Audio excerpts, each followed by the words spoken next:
할렐루야. 사랑하는 성도 여러분, 평안한 하루 보내고 계십니까?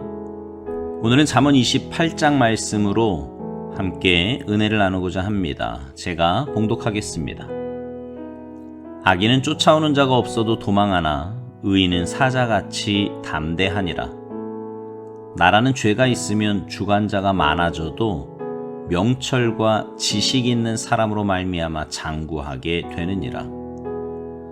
가난한 자를 학대하는 가난한 자는 곡식을 남기지 아니하는 포구 같으니라. 율법을 버린 자는 악인을 칭찬하나 율법을 지키는 자는 악인을 대적하느니라. 악인은 정의를 깨닫지 못하나 여호와를 찾는 자는 모든 것을 깨닫느니라. 가난하여도 성실하게 행하는 자는 부유하면서 굽게 행하는 자보다 나으니라. 율법을 지키는 자는 지혜로운 아들이요 음식을 탐하는 자와 사귀는 자는 아비를 욕되게 하는 자니라.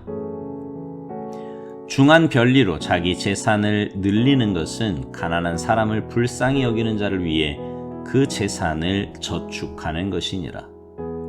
사람이 귀를 돌려 율법을 듣지 아니하면 그의 기도도 가증하니라. 정직한 자를 악한 길로 유인하는 자는 스스로 자기 함정에 빠져도 성실한 자는 복을 받느니라. 부자는 자기를 지혜롭게 여기나 가난해도 명철한 자는 자기를 살펴 아느니라. 의인이 득이하면 큰 영화가 있고 악인이 일어나면 사람이 숨느니라.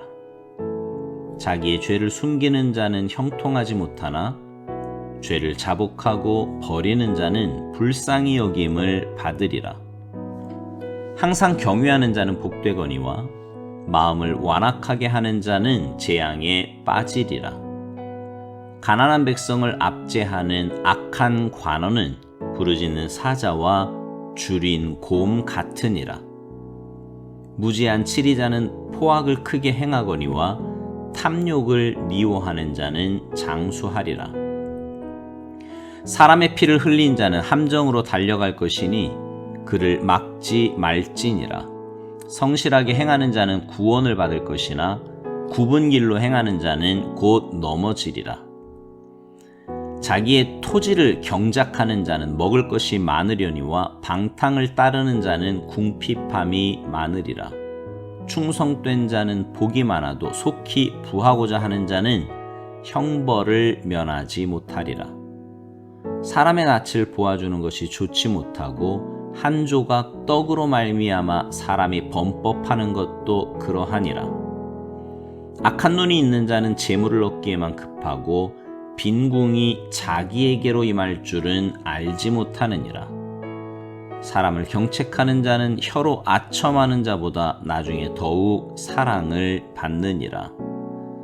부모의 물건을 도둑질하고서도 죄가 아니라 하는 자는 멸망받게 하는 자의 동륜이라. 욕심이 많은 자는 다툼을 일으키나 여호와를 의지하는 자는 풍족하게 되느니라. 자기의 마음을 믿는 자는 미련한 자요 지혜롭게 행하는 자는 구원을 얻을 자니라. 가난한 자를 구제하는 자는 궁핍하지 아니하려니와 못본 채 하는 자에게는 저주가 크리라. 악인이 일어나면 사람이 숨고 그가 멸망하면 의인이 많아지느니라. 아멘. 신앙생활에서요, 가장 중요하고도 심각하게 다루어야 할 문제는 바로 죄의 문제입니다. 왜냐하면 하나님과의 관계가 단절된 것도 죄 때문이고요. 사람과 사람 사이에도 문제가 되는 것이 바로 죄 때문이에요. 죄를 짓지 않았다면 지금도 우리는 에덴 동산에서 하나님과 함께 거닐며 행복하고 아름다운 시간을 보내고 있을 겁니다. 하지만 아담과 하와가 하나님의 말씀에 불순종함으로 인해 죄가 들어왔고요. 그 죄로 인해 하나님과의 관계가 깨어졌고요. 결국 영원한 지옥 형벌을 받게 되었습니다.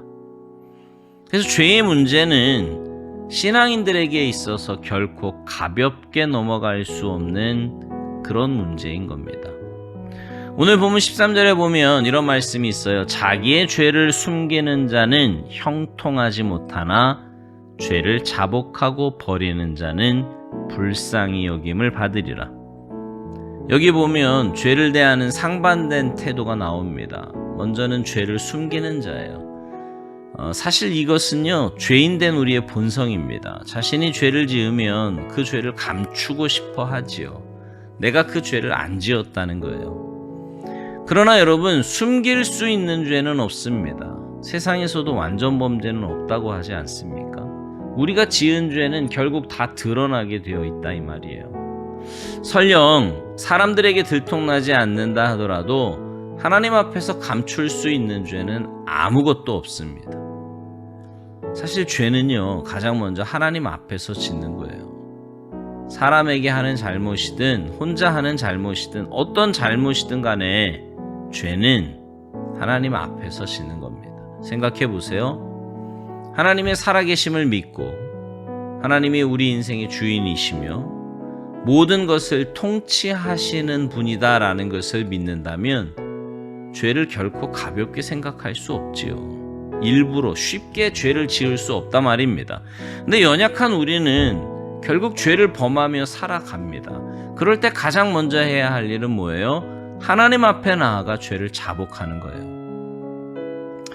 오늘 본문에 보면 죄에 대한 또 다른 태도가 나오는데 바로 자복하고 버리는 겁니다. 여기서 중요한 것은 먼저 자복한다는 거예요. 죄에 대해 통회하는 마음을 가지고 하나님 앞에서 고백하는 겁니다. 내가 얼마나 연약한지, 내가 얼마나 쉽게 무너지는지, 그리고 죄의 유혹에 얼마나 쉽게 넘어지는지 고백하는 겁니다. 죄에 대한 태도는요, 그런데 자복으로 끝나서는 결코 안 돼요. 그리고 나서 반드시 따라와야 하는 태도가 있는데 바로 버리는 겁니다. 입술로는 잘못했다고, 범죄했다고 하면서 버리지 못한다면 그건 올바른 자복이 아니지요.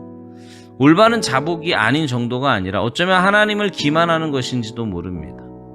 말은 잘못했다고 하면서 또다시 죄를 짓고 또 범죄하고 한다면 그건 절대로 회개한 사람의 모습이 아닙니다. 많이 들어서 아시겠지만 회개는요, 가던 길을 180도로 돌이키는 거예요. 다시 그 길로 가지 않는 것이라는 말입니다. 정말 그렇지요. 올바로 회개한 사람은 다시 그 길을 가지 않으려고 몸부림칩니다. 그래서 성경에 말씀하는 대로 악을 흉내라도 내지 않으려고, 모양이라도 버리려고 합니다. 그래야 범죄하지 않기 때문이에요.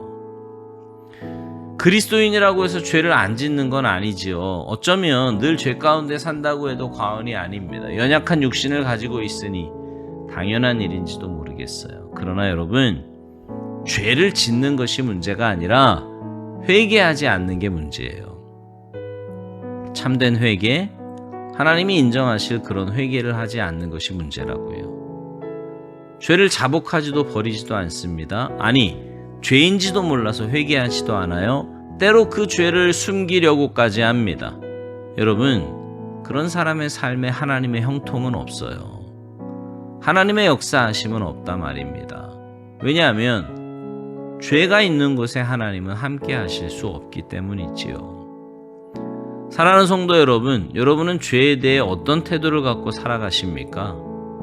기억하세요. 죄는 멀리 있는 게 아닙니다. 내 안에 있고요, 내 삶에 있어요. 가장 가까이에 있단 말입니다. 그 죄에 대해 올바른 태도를 가져야 합니다. 자복하고 버리며 하나님 앞에 가지고 나아가 날마다 올바른 회개의 삶을 살아야 합니다. 그럴 때 우리는 형통의 삶을 살아갈 수 있습니다. 바라기는 여러분 모두가 하나님 앞에서 참된 회개자로 살아가시기를 바라요.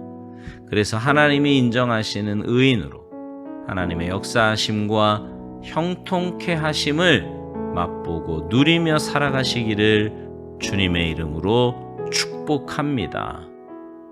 아멘.